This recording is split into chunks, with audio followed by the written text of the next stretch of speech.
सभी किसान भाइयों को मेरा राम राम। आज मैं एक बहुत ही महत्वपूर्ण जानकारी जो है वो इस वीडियो के माध्यम से किसान भाइयों के लिए एक बार फिर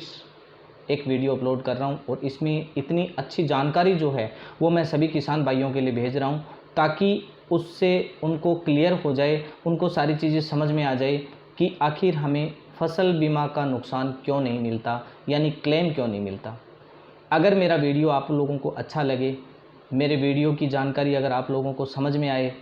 तो मेरी आपसे रिक्वेस्ट है, हाथ जोड़ के विनती है कि आप मेरे चैनल को सब्सक्राइब करेंगे, फॉलो करेंगे और इसको शेयर भी करेंगे, क्योंकि जो भी जानकारी मैं आप लोगों को भेज रहा हूँ, जो भी जानकारी मैं रिकॉर्ड कर रहा हूँ, ये सारी जानकारी जो है वो आप लोगों के लिए बहुत ही महत्वपूर्ण और बहुत ही यूजफुल जानकारी है, जिसका आपको भरपूर फ़ायदा भी मिलेगा, प्लस आप नुकसान होने से या नुकसान करने से भी बच जाएंगे। तो आज मेरी जो जानकारी है वो सबसे महत्वपूर्ण जानकारी ये है कि एक सवाल होता है, ये सवाल सभी के मन में होता है और ये सवाल सभी करते हैं कि हमने फसल की बीमा करवाई थी लेकिन हमें क्लेम नहीं मिला। आखिर ये क्लेम मिलता क्यों नहीं है, इसका नहीं मिलने का कारण क्या है? इस कारण को आज मैं आप लोगों के साथ शेयर कर रहा हूं ताकि आपको इस चीज़ की जानकारी अगर प्रॉपर मिल जाएगी तो शायद आप इस चीज़ से नुकसान होने से या क्लेम लेने के प्रोसेस से जो है वो आसानी से आप इसको कवर कर लेंगे। क्या होता है कि हम लोग बहुत बार कुछ गलतियां करते हैं और गलतियां करके हम अपनी गलती को नहीं मानते हैं। कोई ज़रूरी नहीं होती कि हमेशा बैंक की दोषी होती है या हमेशा बीमा कंपनी भी दोषी होती है जो हमें क्लेम नहीं देती।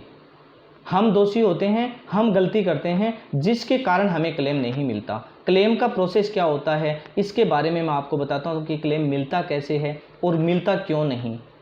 और मिलेगा कैसे। इस वीडियो में सारी जानकारी जो है वो एकदम क्लियर हो जाएगी। हम लोग बैंक वालों को कोसते रहते हैं, हम लोग बीमा कंपनी को कोसते रहते हैं कि हमने बीमा करवाई लेकिन आपने क्लेम नहीं दिया। क्लेम नहीं देने का कारण क्या है? सबसे बड़ी प्रॉब्लम जो है वो ये है कि बैंक वालों को दोषी मत बनाओ, खुद की कमियां जो है वो खुद निकालो, उसके बाद हमें क्लेम लेने से कोई नहीं रोक सकता। इसका मुख्य कारण क्या है? इसका मुख्य कारण है कि हम लोग जो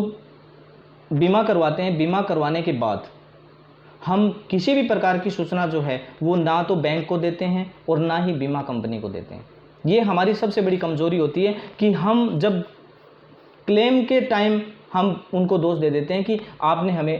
ये इस चीज़ की जो है वो मतलब इसका क्लेम हमें नहीं मिला। तो इसका सबसे मुख्य कारण जो है ना वो मुख्य कारण है कि हम अपनी फसल की बीमा करवाने के बाद हमारी काफ़ी जिम्मेदारियां होती हैं हमारे पास, हम बहुत चीज़ों की जिम्मेदारियों से दूर रह जाते हैं, इसलिए हमें इस क्लेम को मिलने में काफ़ी मुश्किल होती है और काफ़ी परेशानी होती है। उसके बाद हम वकील का सहारा लेते हैं, हम उल्टा सीधा उन पर ये दावा पेश करते हैं। लेकिन कोई भी चीज़ का दावा पेश करने से पहले हमें ये समझना होगा कि हमने कोई ऐसी कमी तो नहीं कर दी थी या हमने ऐसी कोई गलती तो नहीं की जिसके कारण हमें क्लेम नहीं मिल रहा है। हमारी गलती क्या होती है? हमारी गलती ये होती है कि हम हमेशा जो ऋणी होते हैं, जो गैर ऋणी होते हैं, वो क्या करते हैं कि बीमा तो करवा लेते हैं, बीमा करवाने के समय अपने कैसे अकाउंट में पैसे डाल देते हैं जिससे वो पैसा काट लेते हैं अपने इंटरेस्ट का और बीमा कंपनी का बीमा का। लेकिन हम बीमा फसल कराने के बाद हमारा जो नुकसान होता है उस नुकसान की जानकारी जो है वो हम बिल्कुल भी ना तो बैंक को देते हैं और ना ही बीमा कंपनी को देते हैं। अगर हमारे पास हमें कोई चीज़ का नुकसान हुआ है, अगर उस नुकसान को अगर हम उनको नहीं बताएंगे तो उनको कैसे पता चलेगा कि हमारे खेत में फसल नष्ट हो गई, हमारे खेत में फसल खराब हो गई, ज़्यादा बारिश की वजह से हमारे खेत में फसल खराब हो गई। देखिए क्या होता है कि बीमा कंपनी के जो सर्वेवर जो होते हैं वो सर्वेवर बैंक से डाटा उठाते हैं, वो बैंक में जाते हैं और बैंक से डाटा लेते हैं कि किसान के जो भी नुकसान हुआ है उसका डाटा हमें दे दीजिए ताकि हम उनके क्लेम का प्रोसेस करें। लेकिन क्या होता है कि हम जो गिरदावरी रिपोर्ट कराते हैं, गिरदावरी रिपोर्ट जब हम केसीसी जब करवाते हैं तो उसी समय हम गिरदावरी रिपोर्ट लेते हैं और गिरदावरी रिपोर्ट में क्या होता है कि फसल की जानकारी जो वो गिरदावरी रिपोर्ट में डाली हुई होती है। जैसे हमारे खेत में चना है, बाजरा है, मूंग है, मोठ है, गुआर है, ये सारी जानकारी गिरदावरी रिपोर्ट में लिखी हुई होती है, वो 1 साल पहले की होती है। 1 साल पहले की जो जानकारी होती है वो हमारे रिकॉर्ड में पड़ी रहती है, लेकिन वर्तमान में हमने अपने खेत में क्या फसल बोई है इसकी जानकारी हम बैंक वालों को नहीं देते। उसकी गिरदावरी रिपोर्ट या उसकी जो जानकारी है फसल की जो नष्ट हुई है उसकी जानकारी हम बीमा कंपनी को या फिर हम इसको बैंक को नहीं देते हैं। तो हमारी सबसे बड़ी जिम्मेदारी क्या बनती है? हमारी सबसे बड़ी जिम्मेदारी ये बनती है कि जो खरीफ की फसल है, जो सावनी की जो फसल है, ये फसल की बीमा जो है वो 1 जुलाई से स्टार्ट होती है और 31 जुलाई तक इसकी अंतिम तिथि होती है। 31 जुलाई से पहले पहले यानी 24 जुलाई को अगर हमारे खेत में हमने जो भी फसल लगाई है उस फसल का जो भी ब्यौरा है, जो भी जानकारी है, ये जानकारी हमें लिखित में बैंक को देनी है। 24 तारीख से पहले पहले बैंक को हमें ये जानकारी देनी है कि ये मेरे खेत में मैंने ये फसल लगाई है, जिसमें चाहे हमने मूंग बोया हो या चाहे मोठ बोया हो, चाहे गुआर बोया हो, चाहे बाजरा बोया हो, इसकी जानकारी हमें बैंक के रिकॉर्ड में हमें दिखानी है, उनको बतानी है, ताकि बैंक वालों के पास में अगर नई जानकारी उनके पास आ जाएगी, बीमा जिस महीने में बीमा हो रही है उसी महीने में अगर हम जानकारी दे देते हैं तो वो हमारे रिकॉर्ड में रख देते हैं कि इस किसान के खेत में ये फसल थी। उसके बाद अगर वो फसल नष्ट होती है तो सर्वेवर बैंक के पास जाता है और बैंक वालों से वो जानकारी उठा के बीमा कंपनी को देता है और बीमा कंपनी उसी के आधार पर हमें क्लेम प्रोवाइड कराती है, यानी हमें क्लेम देती है। लेकिन हमारी जानकारी जो है वो 1 साल पहले की होती है और हम नई जानकारी बैंक को नहीं देते हैं। तो सभी किसान भाइयों को मैं एकदम क्लियर बता देता हूं कि जिस महीने में आपकी बीमा कटती है, यानी 31 जुलाई से पहले पहले अगर आपकी खरीफ की फसल की अगर बीमा कटती है तो आपको 24 जुलाई से पहले पहले आपको एक बुआई प्रमाण पत्र बना के बैंक को देना है। सेल्फ डिक्लेरेशन यानी आपका स्वयं प्रमाणित, आपको एक कागज पे लिख के ये देना है कि अगर आप चाहो तो मेरे खेत में जाके चेक कर सकते हो, मैंने अपने 10 बीघा खेत में मूंग बोया है। अगर मेरे खेत में अगर मैंने ये जानकारी बैंक को दे दी और उसके बाद में अगर हमारा क्लेम मूंग का नहीं बनता है तो फिर हम जाके दावा पेश कर सकते हैं और वो दावा हमारा लीगल होगा और उसके बाद बीमा कंपनी को झक मरा के क्लेम देना ही पड़ेगा। इसलिए सभी किसान भाइयों को एकदम क्लियर समझा देता हूं मैं कि अगर आप जिस महीने में, जुलाई के महीने में अगर खरीफ फसल बीमा कटवाते हो तो आपको इसके साथ साथ एक प्रमाण पत्र बना के देना है कि मेरे खेत में ये फसल है, मैंने ये फसल लगाई है और इस फसल का बीमा करना है आपको। तो वो बीमा जब करेगा तो उसमें आपकी बाकायदा वही फसल दिखाएगा जो आपके खेत में है और क्लेम भी आपको उसी फसल का मिलेगा जो आपके खेत में जो फसल लगाई गई है। इसलिए मैं सभी किसान भाइयों को बता देता हूं कि इस वीडियो के माध्यम से सारी जानकारी बता देता हूं कि आपको बीमा कटवाने से पहले आपके खेत की सारी जानकारी जो है वो उसके बाद में आपको प्रोवाइड करानी है। नंबर 2, अब उसके बाद क्या करना है? उसके बाद ये करना है कि जैसे अब की बार बहुत ज़्यादा बारिश हो रही है, 100% फसल खराब होगी क्योंकि ज़्यादा बरसात होने के कारण फसल खराब होने का चांस जो है वो 100% और अब 100% हो चुका है कि 100% अपनी फसल अब की बार खराब हो चुकी है। तो हमें 72 घंटे के अंदर अंदर, आज अगर ज़्यादा बारिश हुई है और उससे अगर हमारे खेत में फसल पूरी ख़राब हो गई है, नष्ट हो गई है, तो 72 घंटे के अंदर अंदर, यानी हम फसल की कटाई करते हैं उससे पहले, कटाई करने के बाद भी अगर हमारी फसल ख़राब हो जाती है तो भी 72 घंटे के अंदर अंदर हमें बैंक को और बीमा कंपनी को बिल्कुल सूचित और सूचना देनी है और सूचित करना है कि मेरे खेत में मैंने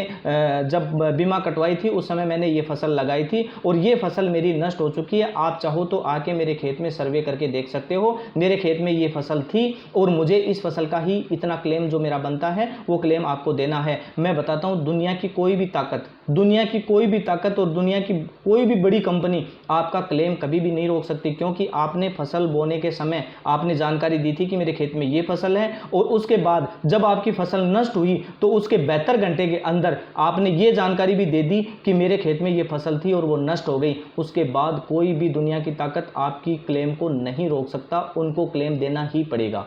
अब मैं आपको बताता हूं कि इसमें संशोधन हुआ है, एक छोटा सा संशोधन सेंट्रल गवर्नमेंट ने किया था कि पहले क्या होता था कि पहले एक आंकड़ा लिया जाता था, एक एरिया लिया जाता था कि उस एरिया के अंदर जो ऑटोमेटिक जो सूचना केंद्र से जो है वो उठा लिया जाता था कि भाई इसके खेत में, इस एरिया में जो है वो ज़्यादा बरसात होने की वजह से या सूखा पड़ने की वजह से फसल नष्ट हो गई। तो हमारा एक मोटा मोटी सारे एरिया का क्लेम बनता था, जिसमें सेंट्रल गवर्नमेंट, स्टेट गवर्नमेंट कुछ हमें सहायता के लिए अपने फंड से भी वो हमें कुछ राशियां दिया करती थी। लेकिन अभी क्या किया है सेंट्रल गवर्नमेंट ने, इसमें संशोधन कर दिया और संशोधन करके ये कर दिया कि एकल इकाई के हिसाब से ही अपने को बीमा का जो है वो दावा पेश कर सकते हैं और अपने बीमा का जो है वो क्लेम बनेगा।